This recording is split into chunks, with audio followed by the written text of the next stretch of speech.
ഒരു മനുഷ്യന്റെ വഴിയിൽ പ്രസാദം തോന്നിയാൽ യഹോവ അവന്റെ ഗമനത്തെ സ്ഥിരമാക്കുന്നു. ആകയാൽ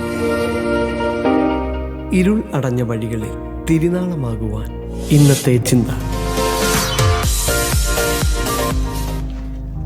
കർത്താവായ യേശുക്രിസ്തുവിൻ്റെ ധന്യനാമത്തിൽ എക്സൻ മീഡിയ TV-യിലൂടെ എന്നെ കണ്ടുകൊണ്ടിരിക്കുന്ന എല്ലാവർക്കും എൻ്റെ സ്നേഹവന്ദനമത്തെ അറിയിക്കുന്നു. ഒരു പ്രാവശ്യം കൂടെ നിങ്ങളുടെ മധ്യത്തിൽ ദൈവത്തിൻ്റെ വചനവുമായി നിൽക്കുവാൻ അരുവനാഥനായ കർത്താവ് എൻ്റെ ജീവിതത്തിൽ തരുന്ന ഈ നല്ല സാവകാശത്തിനായിട്ട് ഞാൻ ദൈവത്തിന് സ്തോത്രം ചെയ്യുകയാണ്. ഇന്ന് അല്പസമയത്തെ ചിന്തയ്ക്ക് ആധാരമായി യിരെമ്യാ പ്രവചനം അതിൻ്റെ 10-ാം അധ്യായത്തിൻ്റെ 22-ാം വാക്യം ഞാൻ വായിക്കുന്നു. യഹോവേ, മനുഷ്യന് തൻ്റെ വഴിയും നടക്കുന്നവന് തൻ്റെ കാലടികളെയും നേരെയാക്കുന്നതും സ്വാധീനമല്ല എന്ന് ഞാൻ അറിയുന്നു. ഒരു വ്യക്തിക്ക് എന്ത് സംഭവിക്കുമെന്ന് അവന് തന്നെ തീരുമാനിക്കാൻ കഴിയുകയില്ല. ദൈവത്തെ കൂടാതെ അവൻ്റെ ജീവിതം അവൻ തന്നെ നിയന്ത്രിക്കരുത്. ഇന്ന് ഞാൻ നിങ്ങളുമായിട്ട് പങ്കുവയ്ക്കാൻ ആഗ്രഹിക്കുന്ന ഒരു ചെറിയൊരു ചിന്ത, God centred living and self centred living, which one will you choose? ദൈവ കേന്ദ്രീകൃതമായ ജീവിതം അല്ലെങ്കിൽ ക്രിസ്തു കേന്ദ്രീകൃതമായ ജീവിതം അല്ലെങ്കിൽ സ്വയ കേന്ദ്രീകൃതമായ ജീവിതം, ഏതാണ് താങ്കൾ തിരഞ്ഞെടുക്കുക എന്നതാണ്. നാം ഇന്ന് വായിച്ച ഈ വേദഭാഗത്തിൽ യിരെമ്യാ പ്രവാചകൻ 10-ാം അധ്യായത്തിൽ വ്യക്തമായിട്ട് പറയുന്നൊരു വാക്ക് അതിൻ്റെ 2-ാം അധ്യായത്തിൻ്റെ അവസാന ഭാഗത്തിൽ ഇങ്ങനെ വായിക്കും. 2-ാം ഭാഗത്തിൽ പറയുന്നത്, നിങ്ങൾ ജാതികളുടെ വഴി പഠിക്കരുത്. എന്താണ് ജാതികളുടെ വഴി? സത്യദൈവത്തെ ത്യജിക്കുന്ന വഴിയാണ് ജാതികളുടെ വഴി, അല്ലേ? ഈ അത്യാധുനിക കാലത്തിൽ വളർന്നു വരുന്ന ഒരു പ്രവണതയാണ് നാസ്തികത്വം അല്ലെങ്കിൽ ദൈവമില്ല എന്ന വാദം.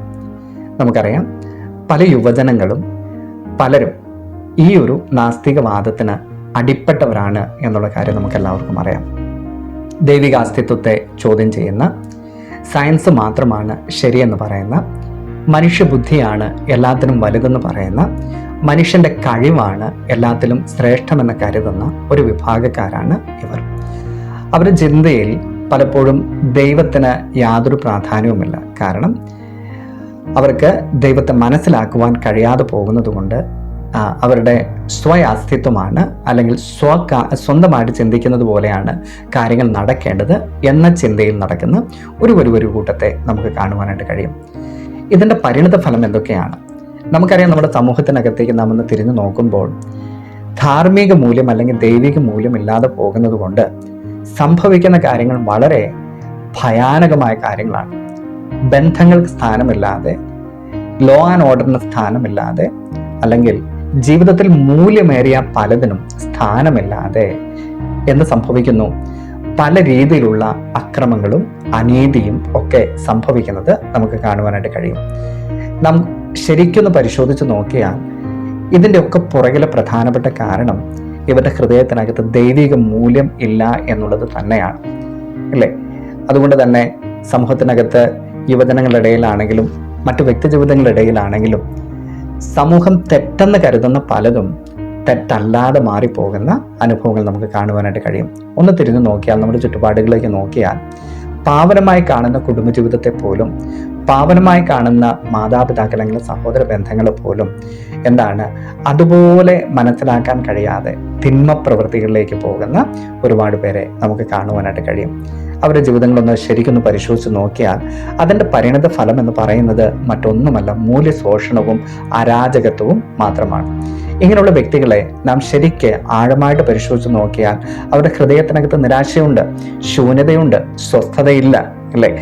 മാത്രമല്ല അവർക്ക് എന്തായിത്തീരുമെന്നുള്ള ആശങ്കകളൊന്നും ഉണ്ടാകില്ല. എന്നാൽ ഒരു കാര്യം ഉറപ്പാണ്, ഇതിൻ്റെ ഒക്കെ പുറകിൽ എന്താണ് കാരണമെന്ന് ചോദിച്ചാൽ യഥാർത്ഥമായിട്ട് ദൈവത്തെ തിരിച്ചറിയാൻ കഴിയാതെ പോകുന്നത് കൊണ്ടാണ് എന്ന് നമുക്ക് മനസ്സിലാക്കുവാനായിട്ട് കഴിയും. ഈ നിസ്സഹായാവസ്ഥയ്ക്കൊക്കെ കാരണം അത് തന്നെയാണ്. എന്താണ് ഇതിനൊരു പ്രതിവിധി?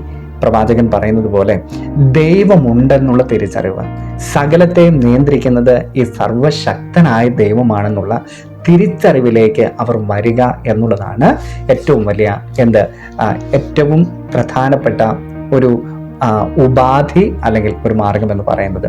അതുകൊണ്ട് പ്രവാചകന്റെ വാക്കുകളിൽ നാം വായിച്ച കുറിവാക്യത്തിൽ നമ്മൾ എങ്ങനെയല്ലേ വായിച്ചത്? യഹോവേ, തൻ്റെ വഴിയും മനുഷ്യന് തൻ്റെ വഴിയും നടക്കുന്നവന് തൻ്റെ കാലടികളെ നേരെയാക്കുന്നതും സ്വാധീനമാകുകയില്ല എന്ന് ഞാൻ അറിയുന്നു. അത് ഏറ്റവും വലിയൊരു തിരിച്ചറിവാണ്. എന്താണ്? സ്വന്തമായിട്ട് ഒരു കാര്യവും ചെയ്യാൻ പ്രാപ്തി മനുഷ്യനില്ല എന്നുള്ള ചിന്ത നമ്മൾ മറന്നു പോകരുത്. നാം ശ്വസിക്കുന്ന ശ്വാസവും നാം നടക്കുന്ന നടപ്പും നമ്മുടെ ജീവിതവും ഇതൊക്കെ നിയന്ത്രിക്കപ്പെടുന്നത് ദൈവത്താലാണ് എന്നുള്ള ബോധ്യം. എന്തുകൊണ്ട് ഞാനിത് പറയുന്നതെന്ന് വെച്ചാൽ, നമ്മൾ ഈ ശ്വസിക്കുന്ന ശ്വാസം നമ്മൾ അകത്തേക്ക് വലിച്ചിട്ട് പുറത്തേക്ക് വിടാൻ നമുക്ക് കഴിയുന്നില്ലെങ്കിൽ നമ്മൾ ചിന്തിച്ചു കൂട്ടുന്ന സകല ചിന്തകളും അതെല്ലാം നിരർത്ഥകമാണ്, അല്ലേ? അതുകൊണ്ട് എന്തൊക്കെ വിജയങ്ങൾ ഒരു വ്യക്തി ദൈവത്തെ കൂടാതെ നേടിയാലും അതിനൊന്നും ഒരു പ്രാധാന്യതയില്ല എന്നുള്ള കാര്യം നിങ്ങൾ മറക്കരുത്.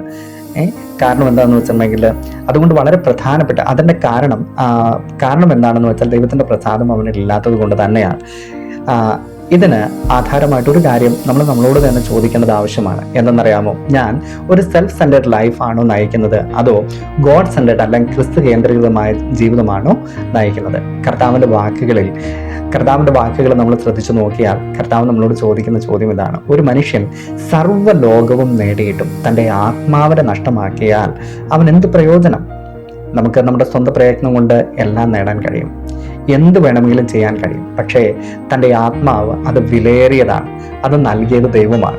അതിനെ നഷ്ടമാക്കിയാൽ, നിത്യതയിൽ അതിനെ നഷ്ടമാക്കിയാൽ അവൻ എന്ത് പ്രയോജനമെന്നാണ് കർത്താവ് തന്നെ നമ്മോട് ചോദിക്കുന്നത്. എന്നാൽ ദൈവപ്രസാദമുള്ള ക്രിസ്തു കേന്ദ്രീകൃതമായ ഒരു ജീവിതം നയിക്കുന്നവർക്കോ സങ്കീർത്തനം 37:23 വായിക്കുന്നത് പോലെ, ഒരു മനുഷ്യന്റെ വഴിയിൽ പ്രസാദം തോന്നിയാൽ യഹോവ അവന്റെ ഗമനത്തെ സ്ഥിരമാക്കുന്നു.